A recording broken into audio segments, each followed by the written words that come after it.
मैं आपको देवी भागवत महापुराण की एक छोटी सी कथा, एक छोटा सा प्रसंग सुनाना चाहता हूँ। यह प्रसंग ऐसा है जिसे आप सुनेंगे कथाओं में तो ऐसा लगेगा जैसे कुछ बच्चों जैसी कहानियाँ हो रही हैं, लेकिन इसके गहरे मर्म में आप प्रवेश करेंगे तो आपको महसूस होगा कि कैसा गुप्त रहस्य छिपा है इन ग्रंथों में, जिसे समझे बिना इंसान को लगता है जैसे अंधविश्वास की बातें हो रही हैं या बहुत प्रैक्टिकल बातें नहीं हो रही हैं। लेकिन जब मर्म को समझेंगे तो ऐसा लगेगा जैसे आंखें खुली की खुली रह जाएंगी। ऐसा लगेगा जैसे आप किसी दूसरे ही चिंतन में प्रवेश कर चुके हैं। एक घटना बड़ी विचित्र है। मैंने भी पढ़ा तो समझने में काफी समय लगा।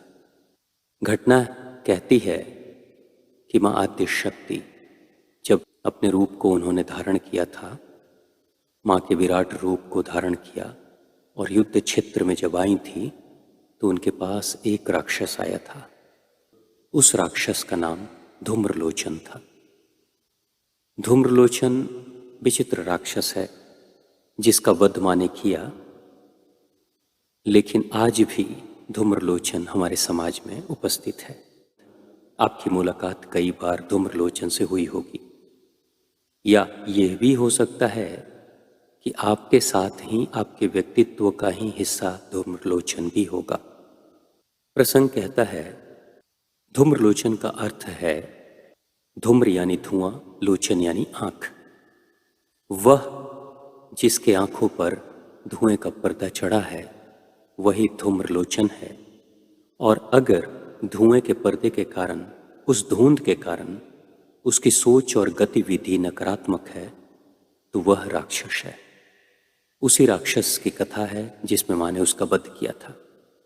यहां आज के परिप्रेक्ष्य में अगर देखें तो क्या हमारी आंखों पर कोई धुएं का पर्दा तो नहीं चढ़ा है? क्या हमारी आंखें वही देख पाती हैं जो देखनी चाहिए? कई बार आपने देखा होगा कि जब कोहरे में, धुएं में आप प्रवेश करते हैं, सड़क पर कोहरा आ जाए या धुएं का बादल हो तो आगे की सड़क दिखाई नहीं देती।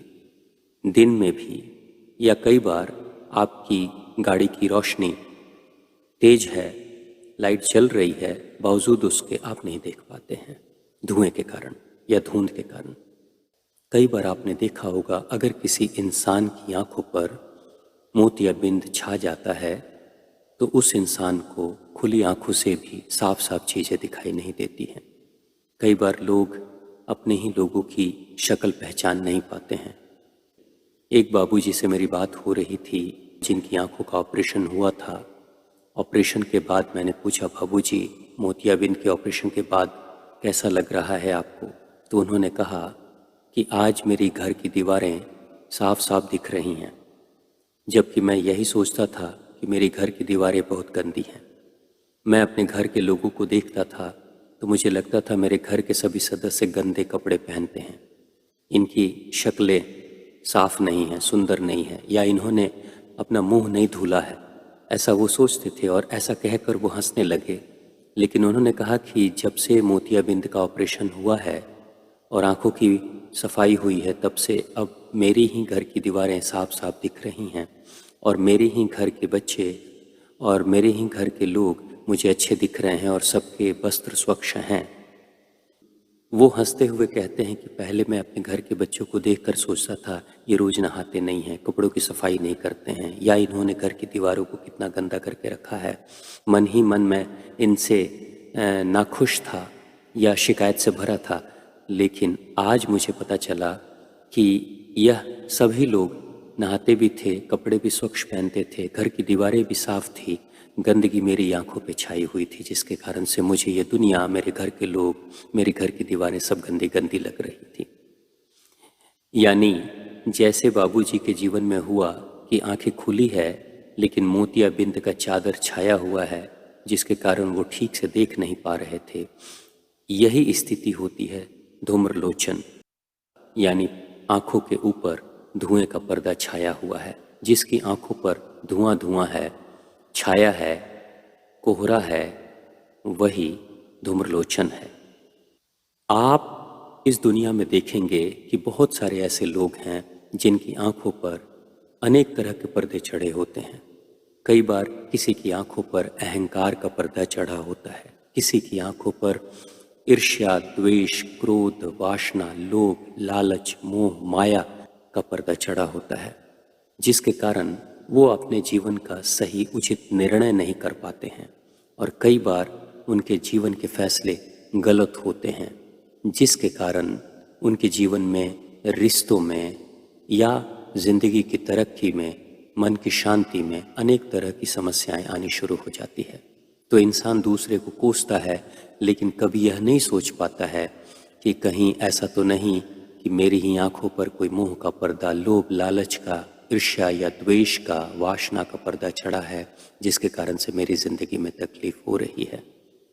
जैसे महाभारत में धृतराष्ट्र एक पिता हैं और धृतराष्ट्र की आंखों पर ऐसा मोह का पर्दा चढ़ा था कि वह अपने पुत्र दुर्योधन, दुशासन की गलतियां चाहते हुए भी नहीं देख पाए, जबकि वह एक ज्ञानी व्यक्ति थे, ज्ञानी राजा थे, बावजूद उसके मोह का पर्दा ऐसा चढ़ा कि अपने ही बेटे के करतूतों को देख नहीं पाए और कभी भी उस मोह के पर्दे के कारण से उचित निर्णय नहीं कर पाए। कभी अपने बच्चे को, अपने पुत्र को, दुर्योधन को मना नहीं कर पाए कि बेटा तुम गलत कर रहे हो।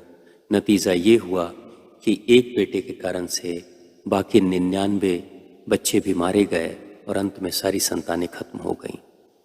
यही है धूम्रलोचन।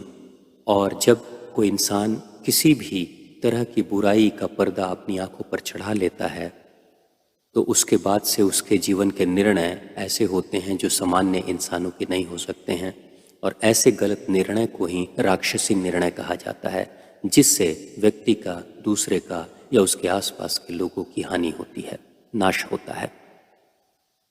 तो यह कथा कहती है माँ भगवती के देवी भागवत महापुराण के माध्यम से कि धूम्रलोचन नाम का कोई राक्षस हमारे व्यक्तित्व में भी तो शामिल नहीं है, जिसके कारण से आंखें खुली होती है, बावजूद उसके हम देख नहीं पा रहे हैं, उचित निर्णय नहीं कर पा रहे हैं, या फिर हम पक्षपाती हो गए हैं, हम निष्पक्ष नहीं हो पा रहे हैं। तो ऐसे धूम्रलोचन जैसी स्थिति अगर हमारे अंदर भी बनी है तो हमें निश्चित तौर से अपने ऊपर भी काम करने की ज़रूरत है, अपने आप को देखने की ज़रूरत है, नहीं तो बाद में पछताने के सिवा कुछ नहीं होगा। और जब सोच और कर्म गलत होगा तो हम स्वयं ही इंसान होते हुए भी राक्षसी सोच को धारण करेंगे, राक्षसी गतिविधि करेंगे और अंत में भगवान ईश्वर माँ भगवती ही हमारे नाश का कारण बनेंगे। यानी हमारे अंदर के विकार ही हमें नाश करते हैं। जैसे रावण पर अहंकार और वासना का पर्दा चढ़ा था उसके व्यक्तित्व पर, जिसके कारण से विभीषण की अच्छी बातें, उचित बातें उसे सुनाई नहीं देती है, दिखाई नहीं देती है। और श्री राम के बारे में जब कुंभकर्ण, मेघनाथ ने कहा कि वह कोई साधारण इंसान नहीं है, ज़रूर कोई अवतारी पुरुष हैं या भगवान हैं, देवता हैं, तो अपने पुत्र, अपने भाई, अपनी पत्नी की भी बात नहीं समझ पाता है, नहीं सुन पाता है और उचित निर्णय नहीं कर पाता है रावण, क्योंकि रावण की आंखों पर वासना का पर्दा, ईर्ष्या, द्वेष और अहंकार का पर्दा चढ़ा था, जिसके कारण से उचित निर्णय नहीं कर पाता है। तो सतर्क होने की ज़रूरत है हम सभी को, कहीं ऐसा तो नहीं कि कोई धूम्रलोचन नाम का व्यक्तित्व हमारे अंदर भी उपस्थित है और वह हमारी ज़िंदगी में तकलीफ़, कष्ट और असफलताएं लेकर आ रहा है। सोचें, विचारें और चिंतन करें। धन्यवाद।